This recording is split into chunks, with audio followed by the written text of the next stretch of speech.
வணக்கம். வாங்க, Peter Lynch சொல்ற சில ரகசியங்களை வச்சு ஒரு சூப்பரான போர்ட்ஃபோலியோவை எப்படி டிசைன் பண்றதுன்னு பார்க்கலாம். நேரடியா விஷயத்துக்கு போகலாம். வருஷத்துக்கு 30% ரிட்டர்ன். ஹஹா, கேட்கவே எவ்ளோ நல்லா இருக்கு இல்லையா? ஸ்டாக் மார்க்கெட்ல வர்ற நம்ம எல்லாருக்குமே இது ஒரு பெரிய கனவு தான். ஆனா பீட்டர் லிஞ்ச் என்ன சொல்றாரு தெரியுமா? அதெல்லாம் வெறும் கற்பனைங்க அப்படின்னு ஒரே வார்த்தையில முடிச்சிடுறாரு. உண்மையில இந்த மாதிரி பெரிய எதிர்பார்ப்பு தான் நம்ம பண்ற முதல் தப்பே.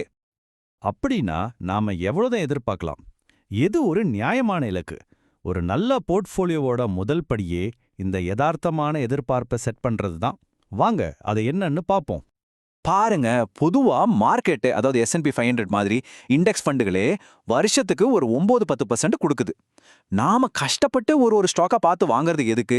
அதை விட கொஞ்சம் அதிகமா சம்பாதிக்கத்தானே. ஸோ லிஞ்ச் என்ன சொல்றாருன்னா, ஒரு 12-15% எதிர்பார்க்கறது ஒரு நல்ல, அதே சமயம் அடையக்கூடிய இலக்கு. ஓகே, ரிட்டர்ன் பத்தி ஒரு ஐடியா வந்தாச்சு. அடுத்த பெரிய கேள்வி, நம்ம போர்ட்ஃபோலியோல எத்தனை ஸ்டாக்ஸ் இருக்கணும்? இதுல தான் ஏகப்பட்ட குழப்பம் இருக்கும். வாங்க, லிஞ்ச் என்ன சொல்றாருன்னு கேட்போம். நீங்களே யோசிச்சு பாருங்க. சில பேர் எல்லா முட்டையையும் ஒரே கூடையிலவே அப்பதான் பெரிய லாபம்னு சொல்லுவாங்க. இன்னும் சில பேர் ஐயையோ அப்படி பண்ணாத, எல்லாத்தையும் பிரிச்சு போடுன்னு சொல்லுவாங்க. இதுல எதை கேட்கறதுனே தெரியாது இல்லையா? பீட்டர் லிஞ்ச் இதுக்கு ரொம்ப சிம்பிளா ஒரு பதில் சொல்றார். வெறும் 3-10 ஸ்டாக்ஸ். ஆமாங்க, அவ்வளவுதான். நம்மள மாதிரி சாதாரண முதலீட்டாளர்களுக்கு இதுதான் கரெக்டான பேலன்ஸ். ஏன் இந்த 3 to 10? யோசிச்சு பாருங்க. இதுல உங்களுக்கு ஒரு 10 பேக்கர் கிடைக்கிற வாய்ப்பு அதிகமாகுது. 10 பேக்கர்னா என்ன? உங்க பணத்தை 10 மடங்கு ஆக்குற ஒரு மேஜிக் ஸ்டாக். அது மட்டும் இல்ல, ஒரு ஸ்டாக் சரியா பெர்ஃபார்ம் பண்ணலனா அதுல இருந்து பணத்தை எடுத்து இன்னொரு நல்ல ஸ்டாக்ல போறதுக்கும் உங்களுக்கு வசதியா இருக்கும். முக்கியமா ஏதாவது ஒரு கம்பெனிக்கு திடீர்னு ஒரு பிரச்சனை வந்தா கூட உங்க மொத்த முதலீடும் அடி வாங்காது. சரி, எத்தனை ஸ்டாக்ஸ்னு பார்த்தாச்சு. ஆனா விஷயம் அதோட முடியல. உண்மையான டைவர்சிஃபிகேஷன், அதாவது பரவலாக்குறதுங்கிறது வெறும் எண்ணிக்கையில இல்ல, அது என்ன மாதிரி ஸ்டாக்ஸ்ங்கிறதுல இருக்கு. வாங்க அதை பத்தி பார்ப்போம். பீட்டர் லிஞ்ச் ஸ்டாக்ஸை இப்படி பல வகையா பிரிக்கிறாரு. இங்க பாருங்க, ஸ்டால்வார்ட்ஸ்னு சொல்ற பெரிய நிலையான கம்பெனிகள்ல ரிஸ்க் கம்மி, ரிட்டர்னும் ஓரளவுக்கு இருக்கும். ஆனா இந்த ஃபாஸ்ட் க்ரோயர்ஸ் இருக்கே, இதுல ரிஸ்க் ஜாஸ்தி, ஆனா ஜெயிச்சா ரிட்டர்னும் ஜாஸ்தி. இந்த மாதிரி பல வகை பங்குகளை கலந்து கட்டும்போது தான் நம்ம போர்ட்ஃபோலியோ ஸ்ட்ராங்கா இருக்கும். உதாரணத்துக்கு ஒரு போர்ட்ஃபோலியோ இப்படி இருக்கலாம். பாருங்க, 40% வேகமா வளர்ற கம்பெனிகள்ல முதலீடு செஞ்சிருக்காங்க, 30% பாதுகாப்பான பெரிய கம்பெனிகள்ல. இந்த மாதிரி ஒரு கலவை தான் ரொம்ப முக்கியம். இப்போ போர்ட்ஃபோலியோவை உருவாக்கியாச்சு. வேலை முடிச்சுதா? இல்லவே இல்ல. இனிதான் அசலான ஆட்டமே இருக்கு. அதை சரியா பராமரிக்கணும். லிஞ்ச் சொல்ற மாதிரி நம்ம தோட்டத்துல பூச்செடிக்கு தண்ணி ஊத்தணும், தேவையில்லாத களைகளை பிடுங்கி எறியணும். அதை எப்படி பண்றது? இந்த உதாரணத்தை மனசுல நல்லா வச்சுக்கோங்க. உங்க போர்ட்ஃபோலியோ ஒரு தோட்டம், அதுல இருக்கிற ஸ்டாக்ஸ் தான் செடிங்க. நம்மள பல பேர் என்ன ஒரு பெரிய தப்பு பண்ணுவோம் தெரியுமா? ஒரு ஸ்டாக் விலை குறைஞ்சா, அதாவது களை மாதிரி இருந்தா, அதை நஷ்டத்துல விற்க மனசு வராம திரும்ப ஏறிடும்னு அதுக்கே தண்ணி ஊத்திட்டு இருப்போம். ஆனா நல்ல லாபம் கொடுக்கற பூச்செடியை கொஞ்சோண்டு லாபம் வந்தோன்னு வெட்டி வித்துடுவோம். இது எவ்வளவு பெரிய தப்பு பாருங்க. ஆனா லிஞ்சோட வழி வேற.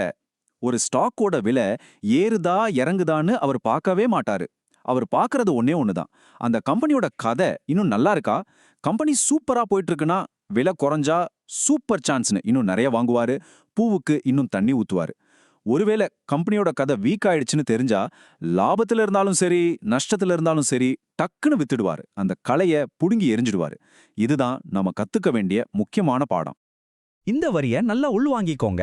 ஒரு நல்ல கம்பெனியோட ஸ்டாக் விலை குறையிறது ஒரு சோகம் கிடையாது. ஆனா அந்த குறைஞ்ச விலையில நீங்க பயந்து வித்துட்டா அது நிச்சயமா ஒரு சோகம்தான். இதுதான் ஒரு வெற்றிகரமான முதலீட்டாளரோட மனநிலை. யோசிங்க, ஒரு நல்ல ஸ்டாக் 25% கீழே போனா நீங்க அதை வாங்க தயாரா இருக்கீங்களா?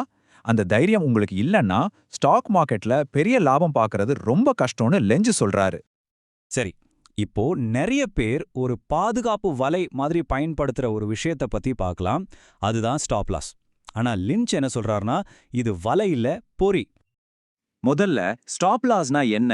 சிம்பிளா சொன்னா, ஒரு ஸ்டாக் ஒரு குறிப்பிட்ட விலைக்கு கீழே போனா ஆட்டோமேட்டிக்கா வித்துடுவோம் அப்படின்னு செட் பண்றது. இது நம்ம நஷ்டத்தை குறைக்கணும் ஒரு நம்பிக்கை. ஆனா லிஞ்ச் ஏன் இதை வெறுக்கிறார்? ஏன்னா மார்க்கெட்ல வர்ற ஒரு சின்ன இறக்கத்தை கூட ஸ்டாப் லாஸ் ஒரு நிரந்தர நஷ்டமா மாத்திடும்.